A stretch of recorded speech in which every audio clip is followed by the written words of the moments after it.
As climate action takes off, our need to decarbonise intensifies. The aviation industry has committed to a long-term goal of net zero carbon emissions, and for air travel, this is no easy task. While electric and hydrogen alternatives will develop for some flights in the future, today, Sustainable Aviation Fuel, or SAF for short, is our best, most scalable solution. Most SAF is made from bio-based and waste raw materials, such as energy crops, used cooking oil and industrial waste. It's then blended with jet fuels, ready to perform in commercial engines. From field to flight, SAF has the potential to lower carbon emissions by up to 80%. And organisations like the Roundtable on Sustainable Biomaterials ensure its production protects people as well as our planet. Drop-in SAF gives aviation the strongest chance of halving net carbon emissions by 2050 without modifying aircrafts. But to make SAF more widely available and affordable, we must immediately remove barriers to boost production and the market sustainably. The switch to SAF marks a moment in time where we can choose to innovate aviation for good and fuel a brighter future in flight. To learn more about how you can make a truly sustainable switch to SAF, visit our website. Hello, and a warm welcome to this series of webinars, which has been designed to help you navigate the world of sustainable aviation fuel with confidence and take decisions about how you and the people you work with will tackle the challenges of sustainable decarbonization of aviation. RSB has partnered with Alaska Airlines and Microsoft to develop the resources at safnow.org to make the sustainable transformation away from fossil fuels easier to navigate. We hope to help you to get to grips with the world of sustainable aviation, to understand the sustainability risks that need to be managed, and how to divert the resources that you have to those solutions that come with positive impacts for people and planet. Whether you're working in fuel procurement, in corporate travel, or in broader sustainability efforts, we hope that this series will support you to make the switch to SAF with confidence. I'm pleased to be here with our partners to welcome you and to encourage you to make the switch to SAF now. Hi, my name is Ryan Spies, and I'm the Managing Director of Sustainability here at Alaska Airlines. As you may know, the aviation industry is facing a major challenge: how to reduce our carbon footprint. We are proud to partner with RSB and Microsoft to develop these important resources to help educate folks on sustainable aviation fuel, or SAF. So what is SAF? SAF is the best opportunity aviation has to decarbonize. It is functionally equivalent to conventional jet fuel, and it can be used in just the same way: delivered to a fuel farm of an airport and used in aircraft we operate today. But it is made by recycling carbon material: fats, oils, agriculture waste, wood waste from a forest floor, municipal solid waste, or recaptured CO2 from the air. Because of that, and the production processes used, SAF has an 80% less life cycle emission than conventional fuel, or in some cases up to 100% less. But there are some really big challenges. One, there isn't enough of it. And two, where there is, it costs 2 to 5 times more than conventional fuel. And while this may sound dramatic, we know to overcome these challenges, we need to work together. We believe that SAF is a game changer for the aviation industry, but we also recognize there's a lot of confusion about what SAF is and how it works. We hope these webinars help to educate key stakeholders like yourselves on SAF, what it is, where it comes from and how, new technological advances in its production, and how a chain of custody approach can unlock supply. We hope to help raise awareness, build trust, and foster collaboration among the key folks that can make SAF a reality for the aviation industry and the planet. Thank you for joining us, and enjoy today's webinar. My name's Julia Fiddler, and I support fuel and material decarbonisation at Microsoft. I'm delighted to be able to introduce this series of webinars that will explore the topic of sustainable aviation fuel, or SAF, and how it can help us achieve our climate goals. We need to demonstrate that through partnership and collaboration, we can create innovative, credible and transparent decarbonisation solutions for industries that are vital for our society and economy. We need to transition to a more sustainable future, and we need to do it now. In this webinar series, you'll hear from experts who'll share their insights and experiences on SAF. You'll learn about the benefits and challenges to be considered in the production and the use of SAF, and the opportunities and resources for getting involved.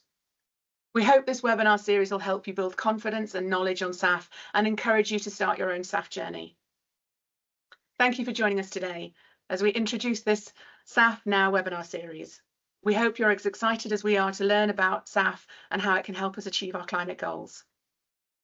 Hi everyone, and welcome to the first in this series from safnow.org. It's been developed to support organisations and individuals make the switch to SAF with confidence by understanding its impacts and how truly positive social and environmental outcomes, as well as meaningful emission reductions, can be ensured by choosing sustainably certified SAF. My name is Hannah Walker, and I'm here from the RSB, the Roundtable on Sustainable Biomaterials, to be your host for this series, guiding you through a range of topics to support you with tools and expertise to make that SAF switch.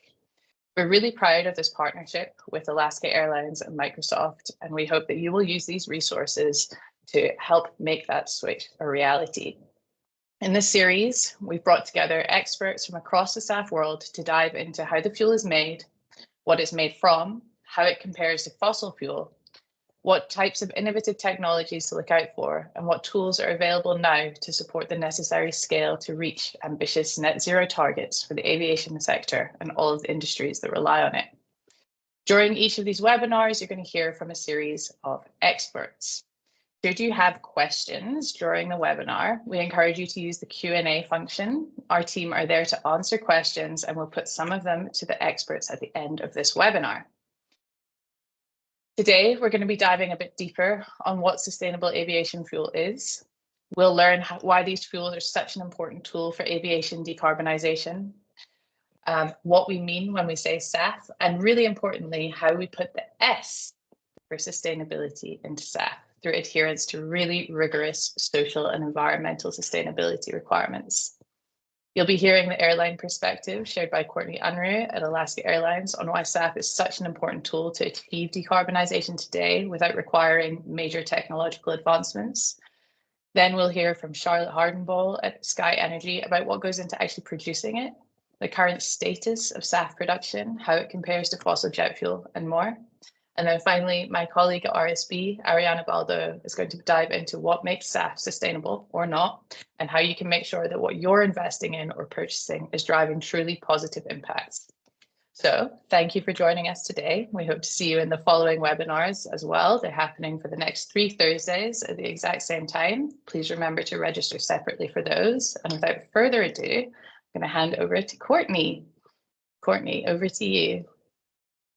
Thanks, Hannah, and hello, everyone. Really great to be here with you today. Hannah and I were just talking about how it's taken a long time to launch these, and so we're excited to finally kick them off. And I'm excited to talk to you about SAF at the aviation industry sort of at large and the SAF goals that the industry has, and then give a couple examples of Alaska specifically.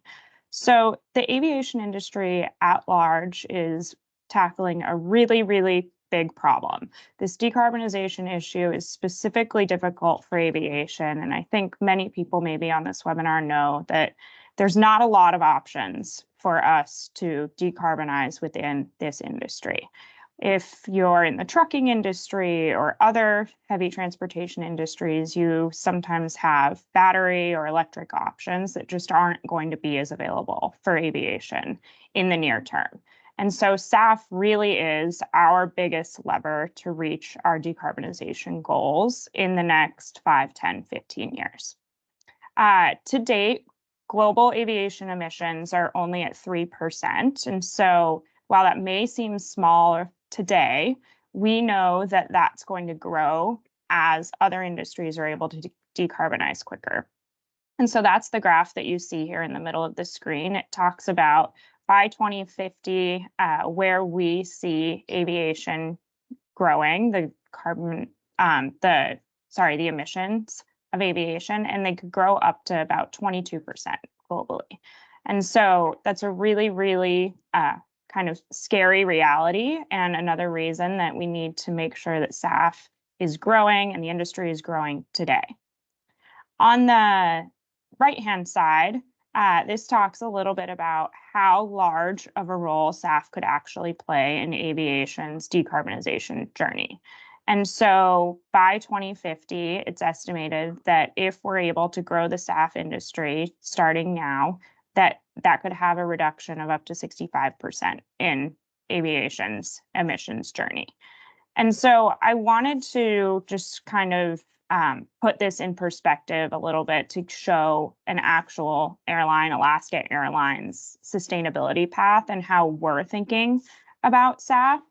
Many airlines have similar charts. And so just to speak to kind of Alaska's journey at large, we've committed to reaching net zero by 2040. Many airlines, like I noted on the other page, have committed to 2050, but you'll see 2040 or 2050 goals out there globally.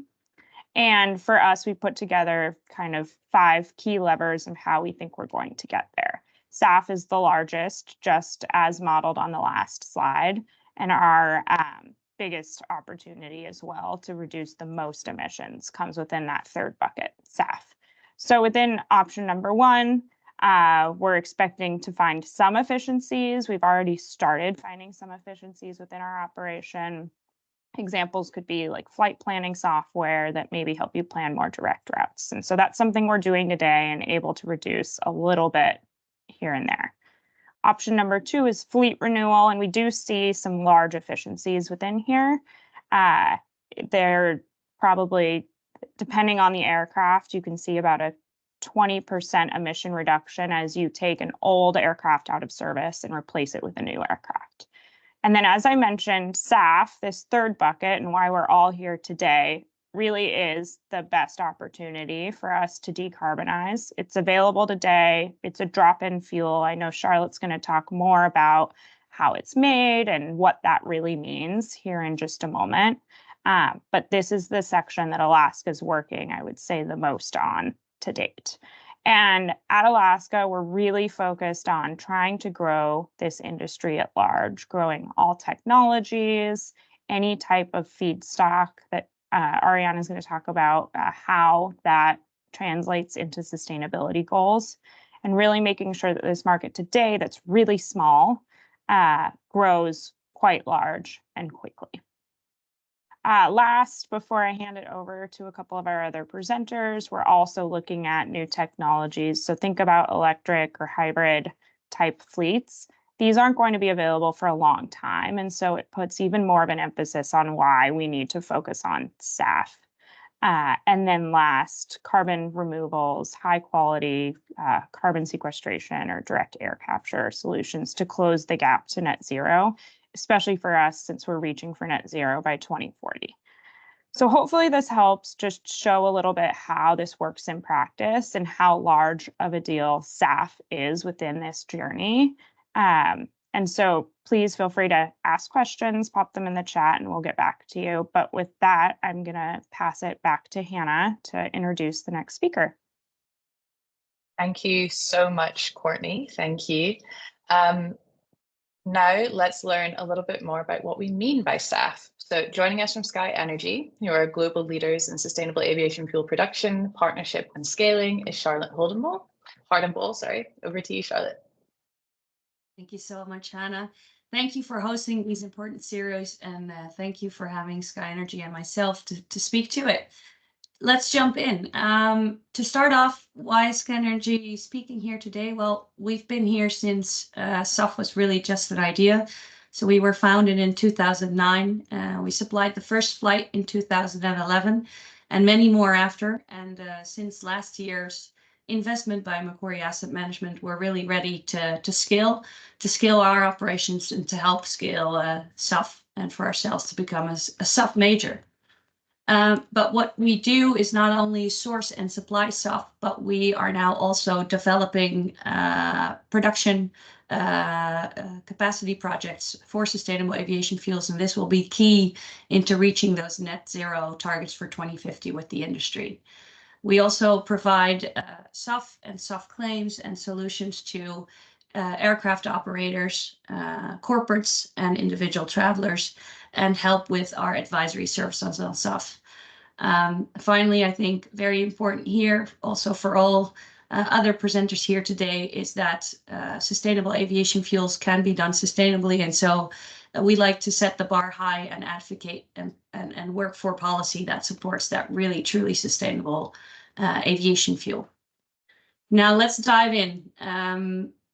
As Courtney mentioned, decarbonizing aviation is really a major and a growing challenge, where indeed emissions are at about 3% of global emissions today for aviation. The expected growth of the sector will lead to potentially over 20% of the global carbon budget by 2050. So really an important challenge to start tackling today. Sky Energy has really recognized sustainable aviation fuels as a very important and the biggest lever to address those aviation emissions early on and still today. Why we think it is the most important and scalable solution is because it does already meet all the safety requirements. It does not need any infrastructure or aircraft adaptations to use sustainable aviation fuels today. It's a proven solution. I believe the current number, but growing, is 600,000 flights today. Over 50 airlines having used sustainable aviation fuels, and a lot of investments going on into growing this industry. And most importantly, of course, sustainable aviation fuels allows us to reduce carbon emissions by up to 95% today, but with future technologies potentially even going over 100%. We do need all levers to reach that net zero emissions for aviation in 2050. And so there are other technologies under development and already early on in use today. 3 of them are listed here on the right-hand side, which are hydrogen combustion, battery electric flights, and hydrogen fuel cells. And the limitations there are mostly that they only can focus currently on short-haul flights. And so they can only address a limited portion of the carbon emissions from aviation, and they are not as compatible with existing infrastructure. Now, the reason for that for hydrogen is mostly because of the energy density of hydrogen, which is 4 times less that of liquid fossil jet fuels or sustainable aviation fuels. And the issues with battery are that they are 30 times heavier than liquid kerosene today, which means you would need bigger aircrafts and so more energy to fly these aircrafts. And in turn, there's a limit to using these types of propulsion today. Now, looking at our 2050 net zero targets and the different levers that we use, indeed, sustainable aviation fuels are projected to play about 65% role in addressing these emissions, where we see that new technologies could help with another 13%. 3% can be delivered by infrastructure and operational efficiencies, and the remaining 19% needs to come from offsets and carbon capture. And so there you have the different levers that we are going to put our efforts into over the next decades. Going into sustainable aviation fuels and what they really are and how they are made. Basically, sustainable aviation fuels are a low carbon jet fuel alternative. They are produced from a variety of sustainable resources, raw materials, which we also call feedstocks. To put very simply, there are 3 types of raw materials, 3 types of feedstocks that we use in producing these fuels.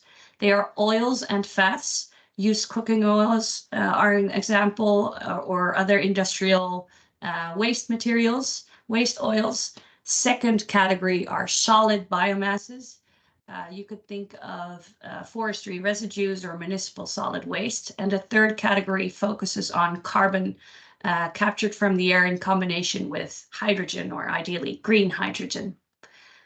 Zooming a little bit into these technologies without getting too technical, in the first category of oils and fats conversion, we have two technologies today. The first is primarily used for all the sustainable aviation fuels that are out there today, which is HEFA. It's a hydroprocessed esters and fatty acids, which basically means we take oils and fats and react them with hydrogen in the presence of a catalyst to create sustainable aviation fuels. The feedstock availability is limited, as you can imagine, but the technology readiness is very high. And so that's why we see these fuels mostly out there today. The second technology is not so much as a technology, but it's basically existing refineries that co-process these renewable raw materials into their current processes. In the second category of solid biomass, we have alcohol to jet, also called ATG, and gasification in combination with the Fischer-Tropsch process. Looking at alcohol to jet, you basically extract sugars from these solid biomasses and ferment them to create an intermediate product, which is an alcohol, and these alcohols are then transformed into SAFs. With the gasification and Fischer-Tropsch process, you first gasify the raw materials to create a syngas, and with a Fischer-Tropsch technology, you then put the building blocks together to create a sustainable aviation fuel. There we see that the technology readiness is a little bit lower than that for the oils and fats category, but the feedstock availability is a lot higher. And so we foresee that this will be an important share of the sustainable aviation fuels production market going forward. Lastly, the most scalable technology out there, but the less ready for use today, is called PTL or PTX, power to X or power to liquid, where we use carbon captured either from the ambient air or from a point source, and use green hydrogen to create sustainable aviation fuels, first going into a syngas and then converting with either alcohol to jet or with Fischer-Tropsch into a SAF. And there you have it, HEFA used today, but with limitations in terms of scaling, and the newer technologies that will enable us to scale, but which need to further develop when it comes to technology and feedstock allocation to it to really become sizable in the SAF industry. Moving on, very important, these sustainable aviation fuels bring us carbon reductions versus the use of fossil jet fuel.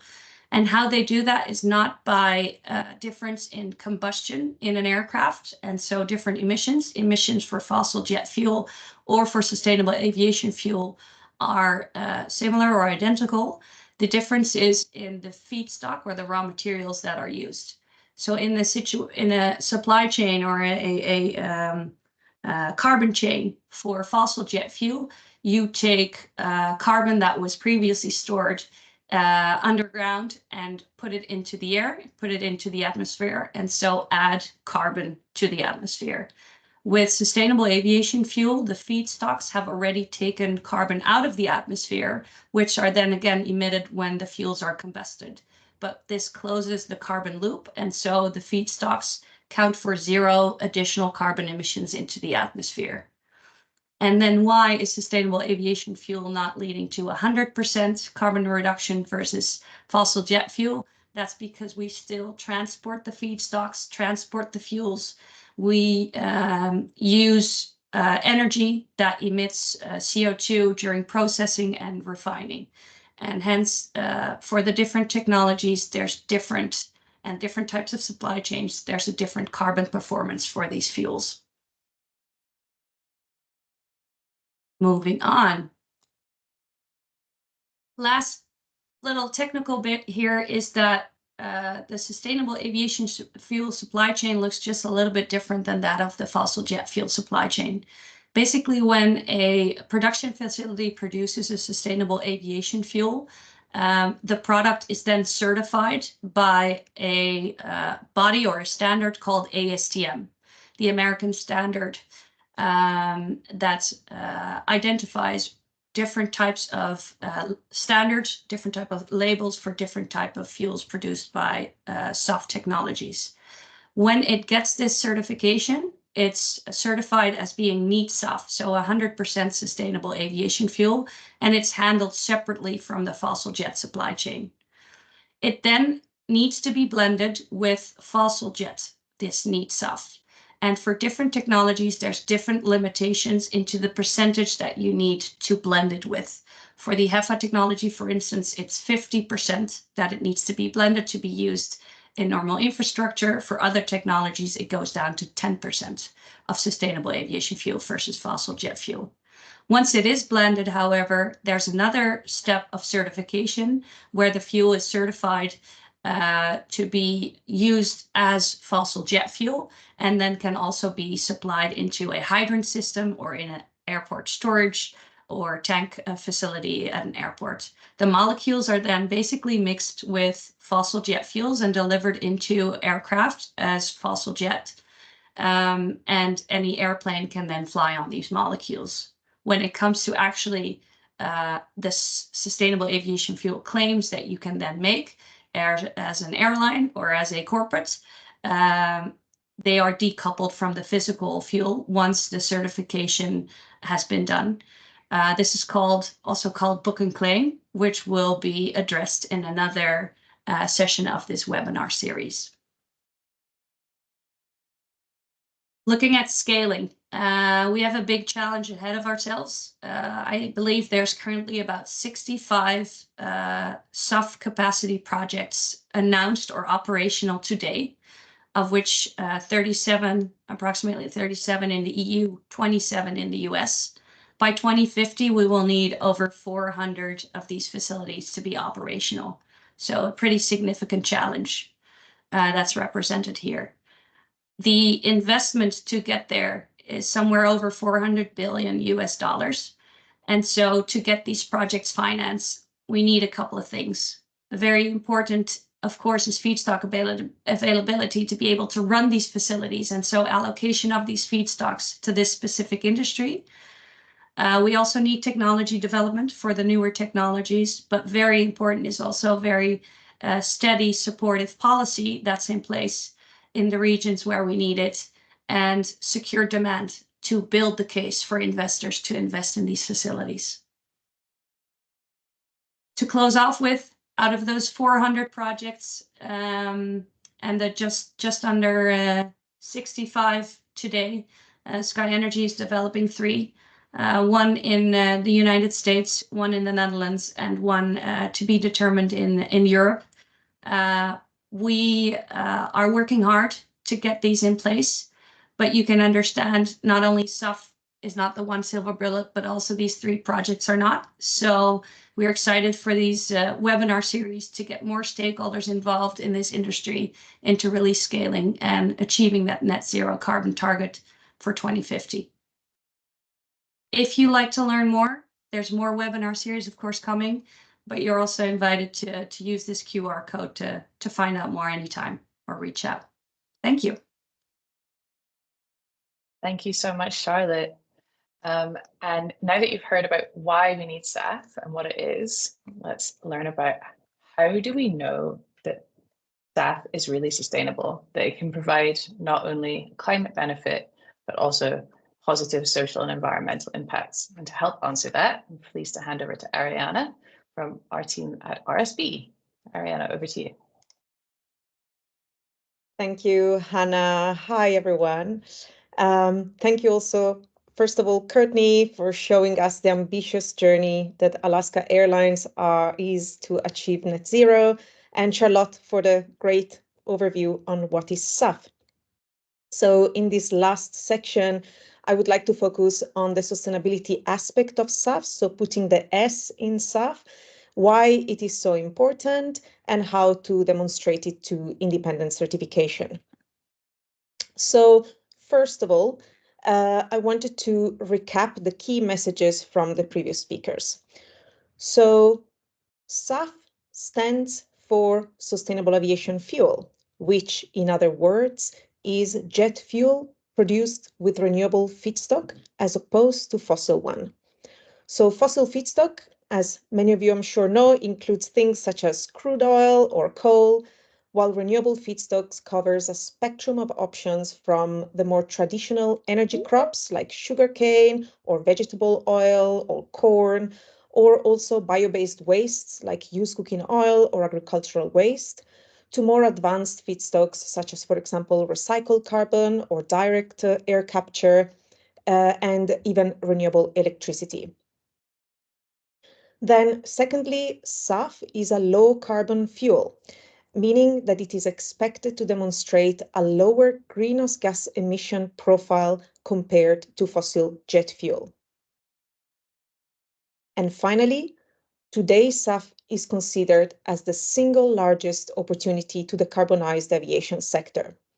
Yes, we have options, other options like, for example, electric or hydrogen-powered aircrafts that might become a reality within the next decades, but this technology can be used only for shorter flights, which accounts for less than 30% of global aviation emissions.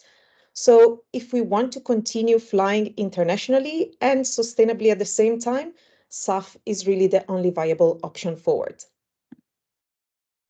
So whilst the concept of being renewable already carries an expectation of being sustainable, this link is actually not automatic.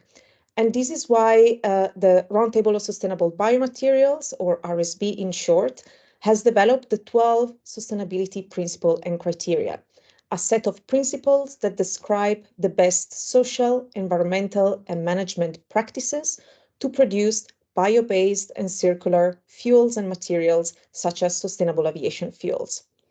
So these principles directly address the priorities covered in the United Nations Sustainable Development Goals and meet the expectations of the environmental community and of consumers who want to see a direct connection between SAF, aviation decarbonization, and social and environmental protection. So I will give you some examples on how this principle or some of these principles are applied in practice. But if you want to get into the details on sustainable raw material production, I remind you to attend the next SAF Now webinar, which is scheduled for next week, same day, same time. So let's take a few examples out of this principle and criteria. Let's take the example of Principle 6 on food security. This principle requires that companies that operate in food insecure regions, which often correspond with countries with high population growth rates, regularly assess the food security impact of their biofuel or SAF operations.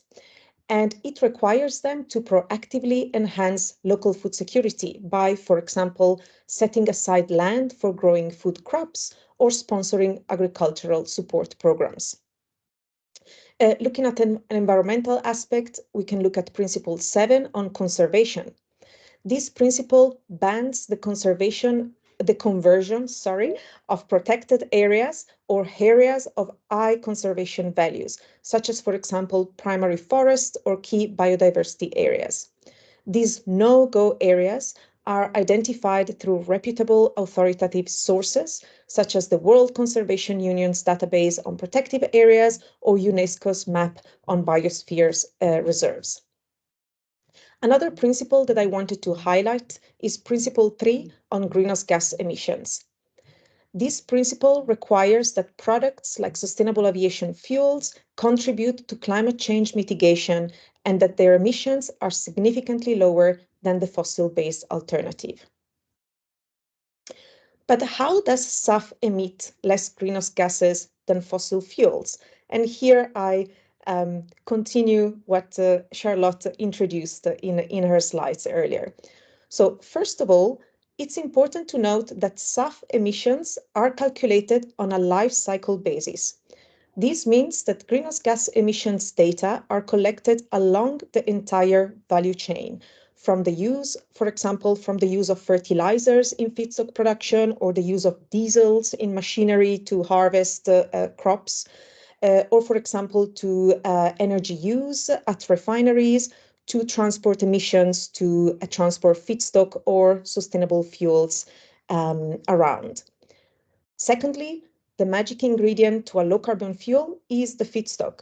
In fact, the carbon dioxide that is absorbed by plants during the growth of biomass is roughly equivalent to the amount of carbon dioxide produced when the fuel is burned by an aircraft, thus reducing overall emissions.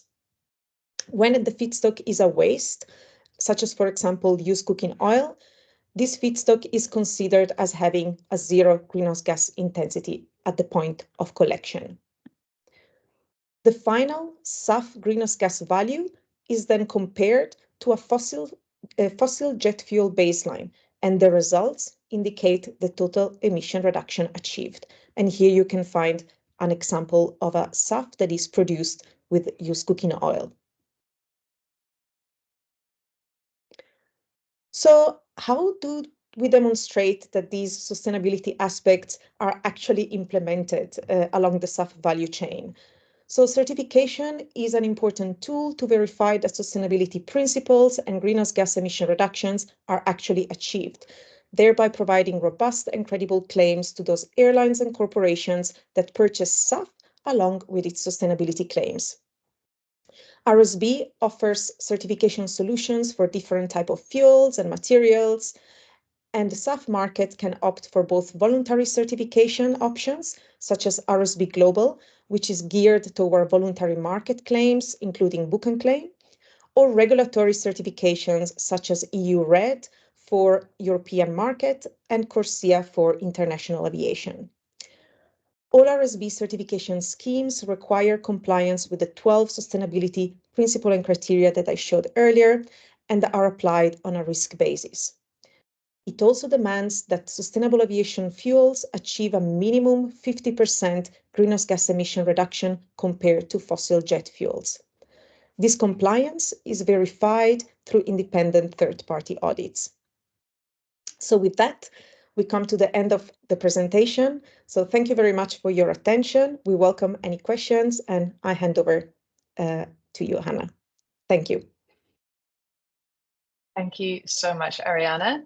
That was fantastic. Great to hear that SAF can be sustainable. So we have quite a few questions in the chat, and I am going to just go through them in the order in which I received them. And so, Charlotte, the first one is for you. How do you certify or ensure that the SAF that you've supplied or sourced is really SAF? So what is required to recognize that SAF supply chain? I think I'm interpreting that question correctly. Sure. So whenever you source sustainable aviation fuels, depending on whether you source the physical volume or you source the actual claims that come with the SAF, what you receive is a certain amount of documentation that shows both the proof of sustainability, what we call, which identifies the feedstocks or the raw materials that have gone in, the way that it has been produced, the supply chain that is connected to delivering that actual fuel into the airport tank system, and all that the emissions that come with that. And that type of documentation is the documentation that you would need to prove that the fuel that you have purchased or the claims that you have purchased are true. The aviation fuels, depending on the supply chain setup, are also, of course, for instance, RSB certified. And both the fuel as well as the players in the supply chain need to be RSB certified to get a full RSB certification. And so the RSB certification says something about the sustainability criteria as just shown by Ariana. And the POS is a proof that the actual fuel that you've received is officially a sustainable aviation fuel. Thank you so much, Charlotte. Sure. We have a question, I think, that probably came out of your presentation, Charlotte, but maybe Courtney wants to take this on. HEFA fuels are only allowed to be blended up to 50%. What does it mean when an airline claims that they are flying on 100% SAF?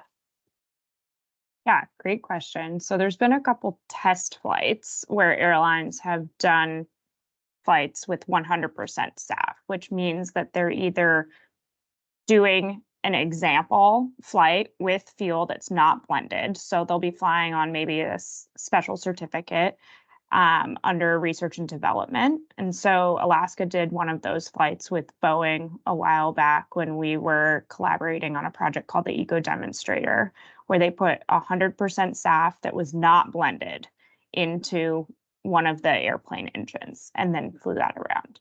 Virgin America or Atlantic, I think it was, just did a similar flight where they used 100% SAF that wasn't blended. And the point of these flights is to show that this blending limit really can be raised as long as, you know, we're getting the right certifications and making sure that the fuel fits all of the requirements. A lot of the research and development world is trying to prove that that 50% limit does not need to be in place. It is now for safety reasons, and as we've been talking, to date, we don't really have enough SAF to go beyond the 50% blend limit in many locations anyways. So a big goal for Alaska is just to increase supply while we're working with universities and the FAA and the ASTM organization that Charlotte mentioned to raise that blend limit and prove that it can be done safely. Thanks so much, Courtney. And maybe just to follow on from that as a question for you is SAF available in all of the airports that Alaska Airlines flies to? How much SAF are you actually using? Yeah, great question. So no, it is not available in a lot of the airports that we fly to. We are using SAF, but we're only using SAF out of 2 locations currently, LAX and San Francisco Airport. And we're working really, really hard to get SAF to other locations. There's a lot of challenges with transportation, depending on where the SAF is made. It's not always easy to get it to the airport that you need. There's blending challenges, as we just talked about. And so making sure that blending facilities are available can be difficult. So we don't have it in nearly as many locations as we would like. With that being said, we use less than 1% of sustainable aviation fuel in our operations today. And by 2030, we've set a goal to use 10%. And so we have a really, really long ways to go. We're working with a lot of SAF providers and trying to incentivize folks to come to the Pacific Northwest, where most of our hubs are, so that those blending and transportation logistics challenges are a little bit easier. And Sky Energy is one of the companies that we have been working closely with on hopefully being able to procure SAF from their new operations in the US at some point soon.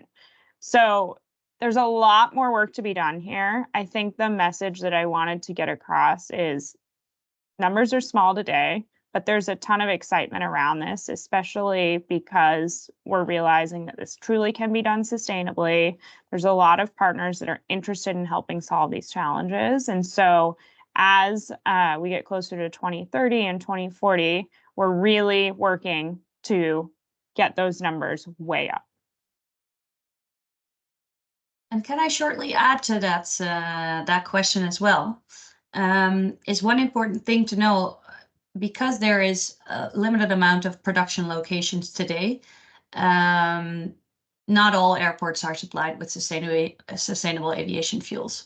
And even over time, when we scale production capacity, we like to scale these production facilities in locations where they work best. And with they work best, I mean that it needs to be close to where the feedstock availability is, where the green energy is that we need to actually produce these fuels, where the infrastructure is where we can most easily supply. And so the concept or the system that is now in place, which is called book and claim, which means whoever is absorbing the price premium for these kinds of fuels is able to make the claim of flying on these fuels without actually having to ship the molecules to their airplanes or to the airports that they fly on is a very important lever for us to scale without having to add additional carbon emissions to bring these molecules all over the world to supply to the actual airline. So an important concept, which I know you will discuss in the next webinar, which I still wanted to highlight, is that we don't need SAF in all airports. We need SAF in the locations where they work best. Thank you so much, both of you, for helping to answer that one so succinctly. Charlotte, maybe you can answer this one that came in around how much does SAF cost compared to the fossil jet? And are you seeing that price premium dropping?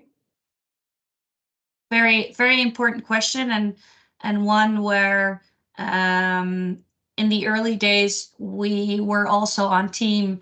Once you reach scale, you reach economies of scale and pricing can go down.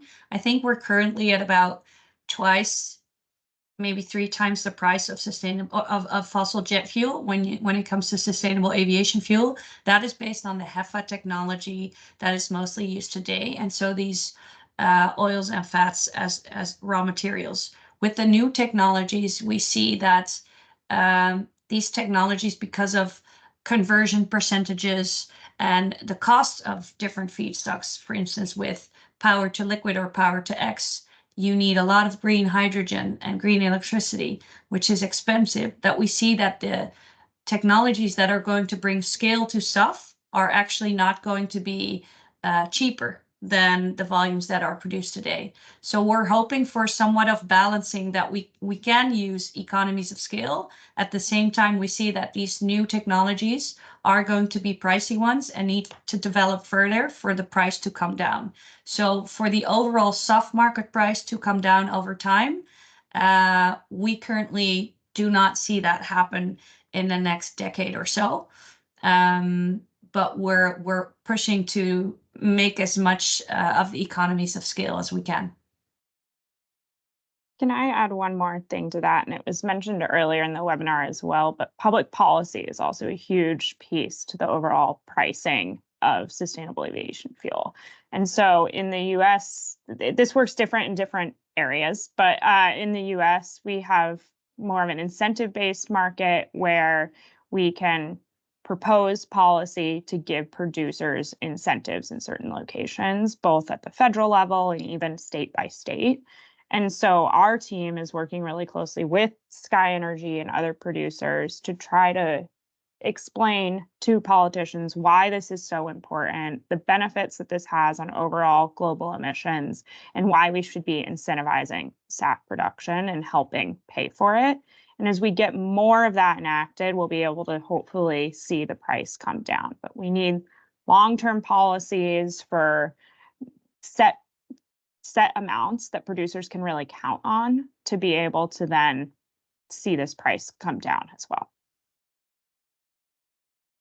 And maybe if I can add a last comment to this, and again, we invite you to participate to the Book and Claim webinar in a couple of weeks. But Book and Claim is also a mechanism that can help share the price premium of SAF between airlines and their corporate partners.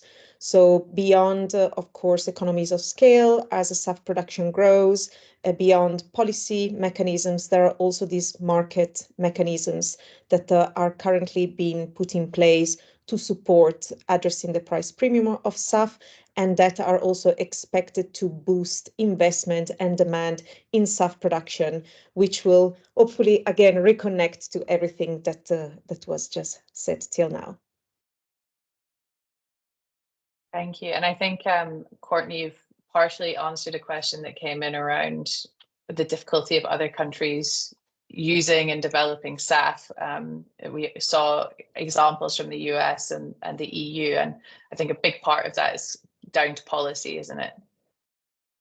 Big part of it's down to policy. I I'm not as educated on this, so maybe you could all help me, but I think another part comes down to feedstock availability. And so what is available in different regions of the world, and can that make a truly sustainable product or not? Sometimes in certain areas, you just don't have that available. Yeah. To add, I think the crucial things that you need is feedstock, is policy, infrastructure, but also the right stakeholders in the area where you're working.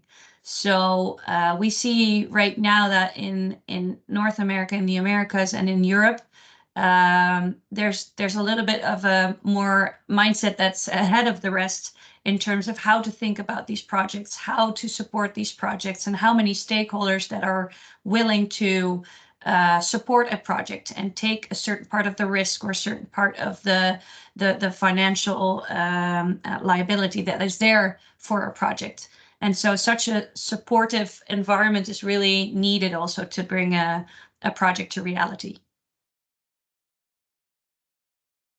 Absolutely. And Ariana, I don't know if you want to say anything about feedstock availability, because that is a topic that RSB covers in quite some detail.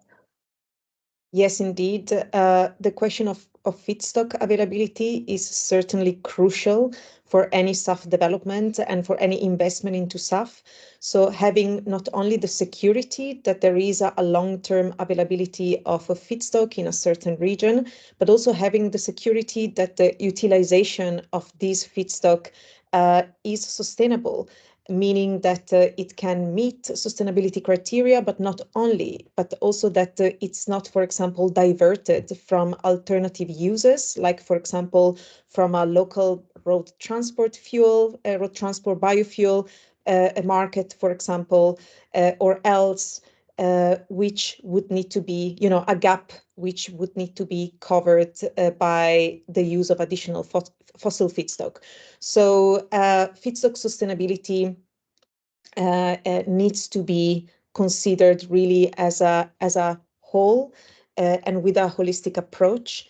The RSB has been working in several regions and in partnership with several industry partners and institutions to identify and support the region through landscape level programs to identify, first of all, the best feedstock that is available in that particular region for SAF production, and the amounts of feedstock that are available on a sustainable basis, meaning feedstock that can be available with a low risk of diversion from other markets, with a high probability of good sustainability impact, and that feedstock that can meet the minimum 50% greenhouse gas emission reduction that is required by the RSP, and also we believe that is needed in order to really drive aviation decarbonization in a significant way. Thank you so much, Ariana. And I'm popping an example into the chat as well of some of that work. I had a question that came in around raw materials, and can SAF that's made from raw materials that would usually go to food and feed, like corn or sugarcane, can we really call that sustainable, Ariana? Yes, this is a really good question. And of course, one of the fundamental questions about sustainability and biofuels. So there is definitely a question around the use of food and feed crops for the biofuel market, biofuel or sustainable aviation fuels. And the answer is not always as simple. RSB certification, for example, takes a risk management approach, meaning that when looking at certifying a land-based crop, like, for example, sugarcane or, for example, corn, we require the specialized impact assessments to ensure that the use of these crops don't, for example, negatively affect food security, and that we also look at the impact of land use change, if that happens, It includes requirements on social sustainability, on labor sustainability, and so on. So there is definitely this question. In some regulatory markets like CORSIA, there are also requirements for the calculation of indirect land use changes. So calculating the impact then that a utilization of a crop into an energy market might create on the wider land use demand. But I won't go into detail on that. But in brief, yes, these feedstock can be used in a sustainable way. And we believe that RSB certification is the way to go in order to demonstrate that land-based feedstock can be used in a sustainable way. Thank you so much, Ariana. I have a question back on the pricing topic, and Charlotte, I hope you don't mind that I throw this to you again. Do you see the same price volatility in SAF markets as you think, or as we do in fossil fuel markets? Is that likely to happen, or is this something that's? I think the SAF uses different types of feedstocks, of course, than the fossil market, but we do see a connection with both of these. And so whether it will be as volatile as the fossil jet fuel market, I don't know. If you see what's happening today, where especially the premium is very much connected to fossil, because basically the price of sustainable aviation fuels is, let's say, 2 times higher than a fossil. If we look at the premium of sustainable aviation fuels, the premium is basically the production cost of sustainable aviation fuels minus the fossil value, because the fossil value is the energy part that an airline would absorb anyway. Then we have incentives depending on which regulation area you're in. You can use some incentives to further reduce the price premium, and then a price premium is left.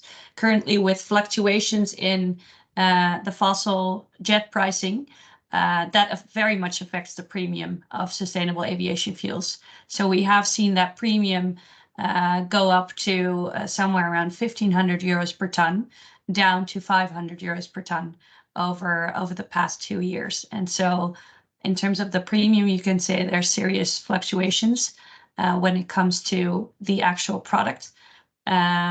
We will expect some. And with, over time, a lot of pressure on the raw materials that are used to create sustainable aviation fuels, because they have so many outlets, other outlets that want to decarbonize, we will see an increase in pricing of these feedstocks or these raw materials in general. Thank you so much, Charlotte.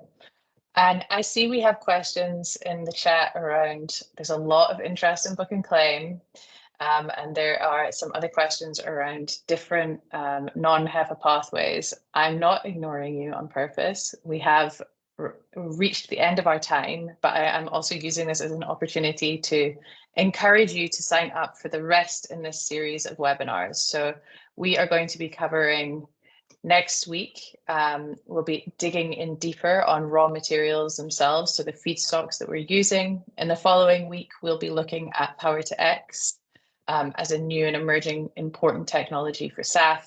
And then finally, on the 13th of June, which I expect to be very well attended considering the conversation that we've been having here, we will be having our final in the series webinar on book and claim. We'll be bringing in different experts on all these different topics, and I really encourage you to sign up. It's important to note that you need to sign up individually for each webinar, and I'm just going to pop onto the screen now a QR code. Please scan that QR code and go and get signed up for those other webinars. And with that, I want to say a huge thank you to our speakers today, to Courtney, to Charlotte and Ariana. Thank you so much for coming and sharing the 101 on sustainable aviation fuel. It's been really wonderful to hear all of your presentations and see the discussion as well. And yeah, very much looking forward to seeing everyone on future webinars. These webinars will also be published online at safnow.org once the webinar series is finished, and we will make them available to you via email as well. Thank you so much once again, and we will see you all same time, same place, well, different webinar link, but see you then next week. Bye-bye. Thank you.